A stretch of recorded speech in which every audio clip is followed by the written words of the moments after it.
साथियों, एक बहुत बड़ा मुद्दा जो मैं आपसे रेगुलर बात कर रहा हूं, दिल्ली वक्फ बोर्ड का हमारे सामने आया है, जिसके अंदर गवर्नमेंट ऑफ इंडिया ने जो एक नोटिस 123 प्रॉपर्टियों पे चिपकाया है, जिसमें ये बताया गया है, और चेयरमैन वक्फ बोर्ड दिल्ली के नाम पर ये नोटिस है, जिसमें उन्होंने ये कहा है कि हमने 2 मेंबर कमेटी हाईकोर्ट के कहने से बनाई थी, जो हाईकोर्ट का ऑर्डर था, और उस 2 मेंबर कमेटी ने सब लोगों को अपना पक्ष रखने के लिए बुलाया, जिसमें दिल्ली वक्फ बोर्ड नहीं गया।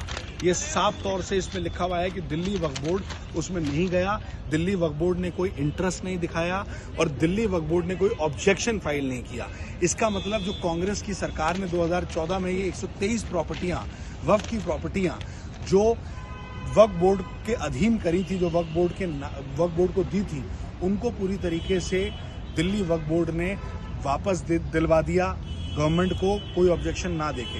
तो मेरा सवाल सीधा दिल्ली वक्फ बोर्ड, उसके चेयरमैन और दिल्ली सरकार से है कि क्या ये भाजपा के साथ मिली भगत है?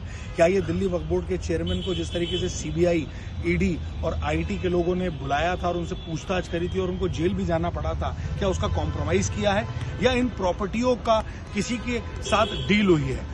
पूरा देश ये जानना चाह रहा है और मैं ये कहना चाहता हूं कि हम इसको लेके हमारे सीनियर एडवोकेट आदरणीय सलमान खुर्शीद साहब की अध्यक्षता में हम कोर्ट भी जा रहे हैं इस मैटर को लेके, स्टे ऑर्डर के लिए। हम इस लड़ाई को लड़ेंगे। हमारे आबा और अजदाद की नोटिस था जो दिल्ली वक्फ बोर्ड के चेयरमैन को दिया गया था, उसके बारे में मैंने जिक्र किया था। मेरे इस नोटिस को दिखाने के बाद और मीडिया चैनल्स ने जो मुझसे ये बात पूछी थी, उसके बाद दिल्ली वक्फ बोर्ड के चेयरमैन साहब अपनी नींद से, कुंभकर्ण की नींद से जागे और उन्होंने ये एक पेपर, एक letter deputy land and development officer, जिन्होंने वो लेटर लिखा था उनके नाम पे, उनको लिखा।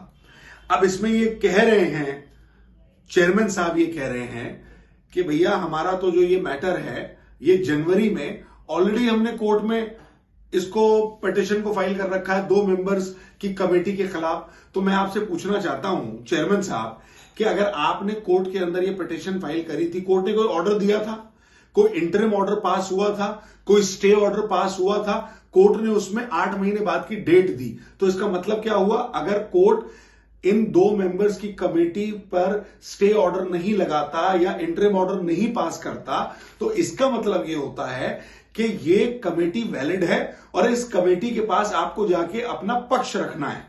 लेकिन आप तो गए नहीं, क्योंकि आपकी मंशा दूसरी थी।